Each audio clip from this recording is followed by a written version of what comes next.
미니두니 구독자 여러분 안녕하세요. 오늘도 정말 재밌는 책과 함께 돌아왔습니다. 오늘도 두 권을 소개를 해드릴 건데 이 두 권의 책 모두 고요한 숨 출판사에서 제공을 받았고요. 같은 작가의 책이에요. 이 두 권의 책은 제가 완독을 한 상태인데 같은 작가의 책입니다. 스네카와 고타로라고 아마 이름을 기억하시는 분도 계실 것 같은데 제가 이 작가의 작품을 두 권을 소개를 했었어요. 굉장히 오래전에 소개했던 작품인데 야시라는 작품이 있었고 비교적 최근에 소개했던 멸망의 정원이라는 작품이 있었습니다. 이 두 권의 책 모두 제가 정말 재밌게 읽어서 구독자분들께도 많이 추천을 했고 또 제가 개인적으로 재밌는 책을 찾고 있는 친구들한테도 소개를 많이 했던 책인데 굉장히 독특한 책들이었어요. 전작들을 통해서 본 이 작가의 특징은 굉장히 묘한 느낌, 으스스하고 음산한 느낌? 그런 느낌을 많이 풍기거든요. 왜냐면 대부분의 작품이 초현실적인 내용 그리고 가상 공간을 소재로 한 작품들이 많았어서 이 작가를 생각했을 때 떠오르는 이미지는 굉장히 으스스한 실제로는 없지만 어딘가에 정말 있을 것 같은 그런 공간에 대한 이야기를 많이 썼기 때문에 제가 굉장히 인상 깊게 기억을 하고 있었는데 제가 이따 본격적으로 내용을 소개해드릴 때 살짝 언급을 하겠지만 이미 출간되었던 작품인데 다시 나온 거거든요. 이제 책이 새로 나온 것을 기념해서 제가 또 제공을 받고 소개를 하게 됐는데 구독자 여러분들 이런 작품이야말로 정말 미스터리 장르다. 초현실적인 존재가 등장하는 것보다 그냥 그 분위기 자체로 압도하는 그런 특징이 있는 작품이에요. 그래서 오늘 소개할 두 권의 책들은 모두 작가의 매력이 굉장히 뚜렷하게 보이고 또 구독자분들도 정말 재밌게 보실 것 같은 그런 책입니다. 엄청난 상상력으로 이 공간을 다 구성한 스네카와 고타로 작가의 오늘의 책 두 권 지금 바로 소개합니다.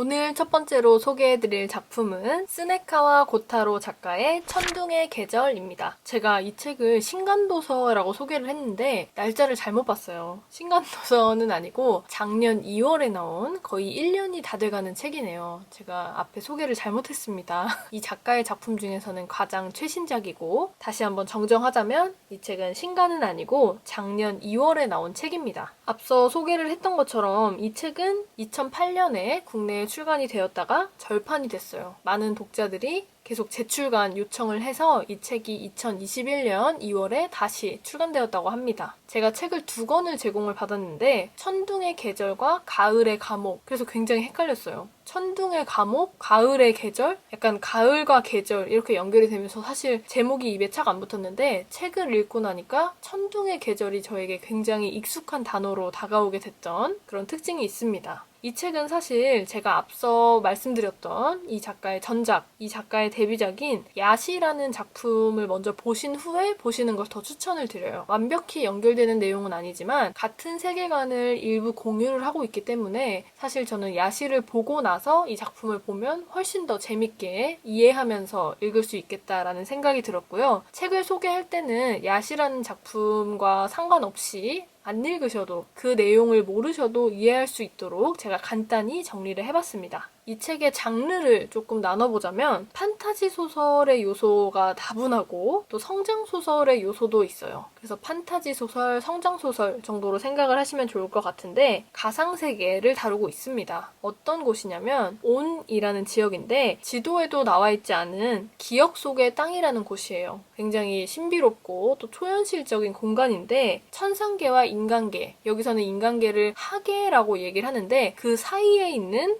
공간이에요. 온이라는 공간이고 이곳은 아무나 출입을 할 수가 없어요. 온에 있는 사람도 온을 벗어날 수가 없고 온으로 들어오고 싶은 사람도 절대 들어올 수가 없는 굉장히 또 강한 문지기가 지키고 있는 그런 공간이었습니다. 근데 또 여기가 특별한 점이 지상에 있는 하계는 사계절이 있잖아요. 봄, 여름, 가을, 겨울이 있는데 온이라는 곳에는 한 가지 계절이 더 있었어요. 바로 이 작품의 제목인 천둥의 계절이 있었습니다. 어느 시기냐면 겨울에서 봄으로 넘어가는 시기 그 사이에 2주를 천둥의 계절이라고 하는데 뇌계 말 그대로 천둥의 계절이에요. 이게 신의 계절이라고도 불렸는데 이 천둥의 계절이 굉장히 무서웠던 게 그 2주간의 기간 동안 하루 종일 천둥 번개가 치고 비바람이 불어요. 그래서 그 천둥의 계절 이 기간 동안에는 온에 사는 주민들은 문을 걸어 잠그고 집 밖으로 나오지 않습니다. 자신이 살아야 하기 때문에. 그리고 한 가지 또 큰 이유가 있었는데 천둥의 계절에는 이 온에 사는 사람들이 하나둘 실종되는 사건들이 발생을 해요. 천둥 번개 때문에 위험한 것도 있지만 천둥의 계절만 되면 사람들이 실종이 되기 때문에 사람들은 이때 활동을 전혀 하지 않습니다. 그냥 집 안에만 있는 거예요. 그리고 이 초현실적인 공간, 온에는 또 초현실적인 존재가 등장을 하겠죠. 바람의 정령, 바람 YY라는 정령이 있는데 그 정령이 돌아다니면서 사람들 앞에 나타나는 굉장히 좀 으스스한 그런 분위기도 있습니다. 이 작품을 이해하기 위해서 간략하게 이 세계관을 조금 정리를 했다면 본격적으로 인물 소개를 해볼게요. 주인공은 게냐라는 남자예요. 아카네라고 누나가 있었는데 천둥의 계절에 이 누나를 잃어버려요. 근데 어렸을 적 기억으로는 어떤 존재가 무서운 소리를 나타내면서 우리 집에 들어와서 누나를 데리고 간 것, 그것까지 기억을 합니다. 천둥의 계절이 워낙 무섭다 보니까 누나를 찾아야겠다라는 생각을 잘 하지 못하고 그냥 그렇게 평생을 살았어요. 이제 누나도 잃고 고아로 살고 있던 게냐는 또래 친구들한테 막 따돌림을 많이 당했는데 그렇게 살다가 어느 날 정말 인생에서 지울 수 없는 소중한 소울메이트 친구들을 만나게 됩니다. 호다카와 나기이사라는 친구를 만나게 되는데 이 두 친구가 게냐를 진심으로 챙겨주면서 정말 친한 친구가 돼요. 이 온이라는 구역에는 정말 무서운 곳이 있었는데 무덤촌이라는 공간이 있었어요. 그 무덤촌은 죽은 영혼이 모이는 곳인데 그 죽은 영혼들이 마을로 막 들어오면 안 되니까 그 무덤촌을 지키는 문지기 오도라는 남자가 있었습니다. 그래서 그 문지기와도 또 주인공 게냐가 친해지는데 어느 날 그 무덤촌에서 한 여자 귀신을 만나게 되는데 그 귀신은 천둥의 계절에 행방불명됐던 마을의 한 여자아이였어요. 그러면서 그 여자아이가 말을 하기를 너의 친구 나기이사가 나를 죽게 만들었다. 내 억울함을 풀어달라. 이렇게 얘기를 합니다. 초현실적인 공간, 굉장히 으스스한 분위기의 이 온이라는 곳에서 살인사건이 발생을 한 거예요. 이 사건을 풀어나가기 위한 게냐의 모험담, 성장기가 펼쳐지는데 굉장히 재밌습니다. 새로운 공간에 대한 호기심이 있어서 그런지 저는 굉장히 재밌게 읽었고 또 어디서도 보지 못한 판타지 요소들이 등장을 하는데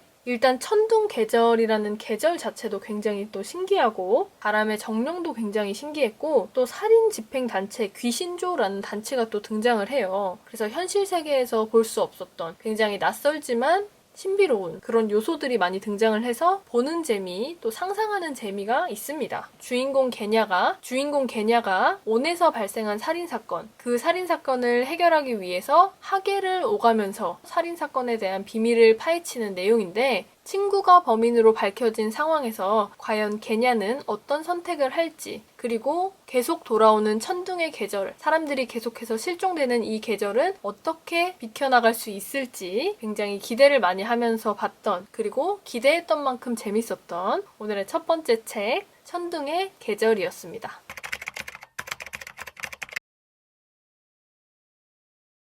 오늘 두 번째로 소개해드릴 작품은 2020년 11월에 나온 가을의 감옥입니다. 계속 말씀드렸던 것처럼 이 스네카와 고타로 작가의 작품은 이 작가의 작품 같다라는 느낌을 물씬 풍기고 있는데 제가 봤던 4권의 작품 중에서 가을의 감옥이라는 작품이 정말 이 작가의 특성을 완벽하게 100% 1000% 반영을 하고 있다라는 느낌을 받았어요. 왜 그러냐면 초현실적인 가상세계, 가상의 공간을 소재로 다양한 작품을 쓴다고 했는데 이 가을의 감옥에서 느껴지셨을지 모르겠지만 어딘가에 갇히는 사람들의 이야기가 등장을 합니다. 가을의 감옥은 가을의 감옥이라는 표제작을 포함해서 총 3편의 작품이 담긴 단편 소설입니다. 제목에서 등장하는 감옥, 어딘가에 갇히는 그런 내용일 거라고는 생각을 했는데 이렇게 다 가둬둘 줄 몰랐어요. 새 이야기를 간략하게 먼저 소개를 해드리자면 첫 번째 표제작 가을의 감옥은 시간에 갇히는 이야기입니다. 그리고 두 번째 신의 집이라는 작품은 공간에 갇히는 이야기고요. 세 번째 환상은 밤에 자란다, 환상에 갇히는 이야기예요. 모두 다 갇힌다는 공통점이 있죠. 또 조금 더 자세히 들어가 보면 표제작 가을의 감옥은 시간에 갇힌다고 말씀을 드렸는데 굉장히 디테일하게 11월 7일 어느 가을날 하루에 갇힙니다. 그래서 같은 날이 계속 반복이 되는 거예요. 11월 7일이라는 시간에 갇힌 한 여자의 이야기고요. 두 번째 공간에 갇힌 이야기는 신의 집이라는 작품인데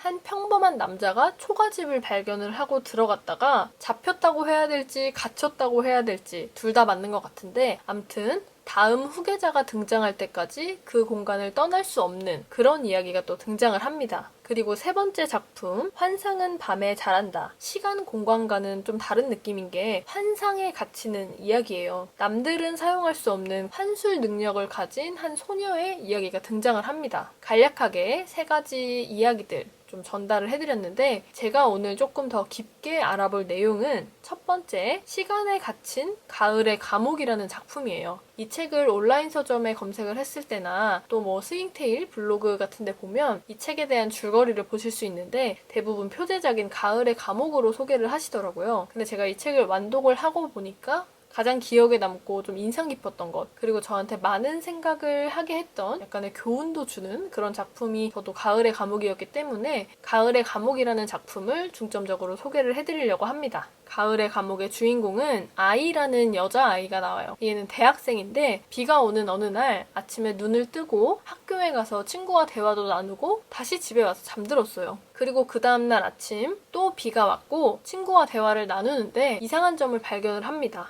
친구와 대화를 나누다 보니 친구가 어제 했던 얘기를 또 하는 거예요. 그래서 아이는 너 어제 이 얘기 했잖아 라고 얘기를 하고, 친구는 이 얘기 처음 하는 거다 라면서 날짜를 확인을 하게 되는데 또 똑같은 11월 7일이었어요. 이 아이는 갑자기 11월 7일이라는 날짜에 갇힌 것을 알게 됩니다. 반복되는 11월 7일을 보내면서 기억을 잃지는 않았어요. 그래서 아침에 눈을 뜰 때마다 같은 날짜를 살고 있구나 라는 것을 인지를 하고 있었는데, 그렇게 25번의 11월 7일을 보내고 있던 무렵에 한 남자가 등장을 합니다. 등장을 해서 말을 하기를, 나도 너처럼 11월 7일에 갇혔다. 내 이름은 류이치이고 우리는 서로를 리플레이어라고 부른다. 시간에 갇힌 사람들 리플레이어라고 부르고, 너처럼 그리고 우리처럼 시간에 갇힌 리플레이어들은 굉장히 많다. 내가 소개를 해줄 테니 만나보자 라는 얘기를 하고 또 다른 리플레이어들을 만나러 가게 됩니다. 그들이 모이는 장소는 마을 한가운데 있는 분수대 근처였는데, 그 근처에 남녀노소 많은 사람들이 모여 있었어요. 나이도 상관없고 성별도 상관없이 공통점이라고는 찾아볼 수 없을 것 같은 사람들이 다 모여 있었는데, 그들은 11월 7일에 갇힌 사람들이었어요. 이 사람들은 같은 날을 계속해서 반복해서 살다 보니까 무모한 행동들을 많이 합니다.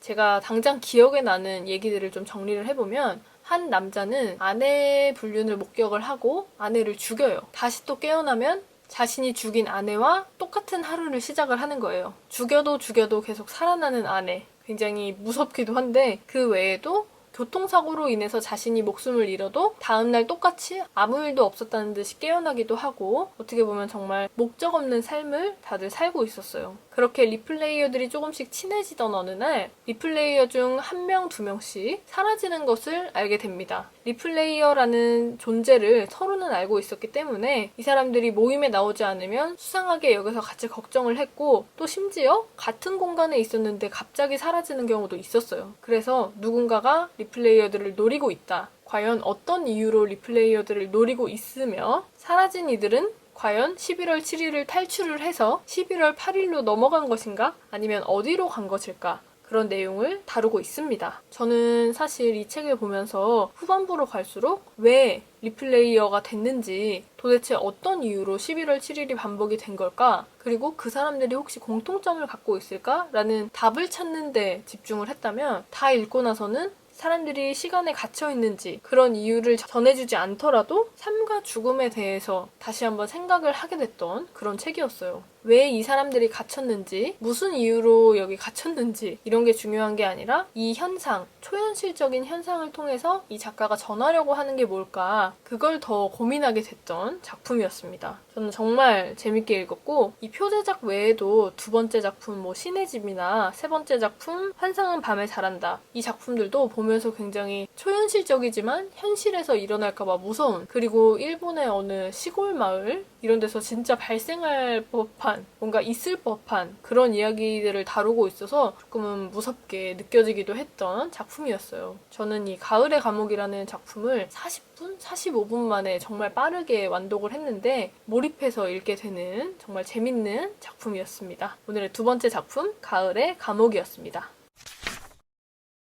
오늘 소개해드린 작품 재밌게 보셨나요? 스네카와 고타로 작가의 작품 특집이었는데 저도 이렇게 오랜만에 한 작가의 두 작품을 소개하게 돼서 또 굉장히 새롭고 재밌었고, 지난 영상 피드백 중에서 제가 영상에 사진이나 영상 자료 활용해서 더 좋았다고 얘기를 많이 해주셔가지고 굉장히 또 기뻤고, 앞으로도 영상을 제작할 때, 특히 이렇게 출판사에서 책을 제공받고 영상을 제작할 때는 출판사의 허가를 받은 후에 또 사진 자료나 영상 자료 꼭 활용을 해보도록 하겠습니다. 좋은 피드백 남겨주셔서 정말 감사드리고, 정말 날씨가 추운데 다들 감기 조심하시고 눈길 조심하시고 오늘도 영상 봐주셔서 감사합니다. 다음에도 또 재밌는 책 준비하고 있으니까 기대 많이 해주시고 다음 영상에서 또 만나요. 안녕.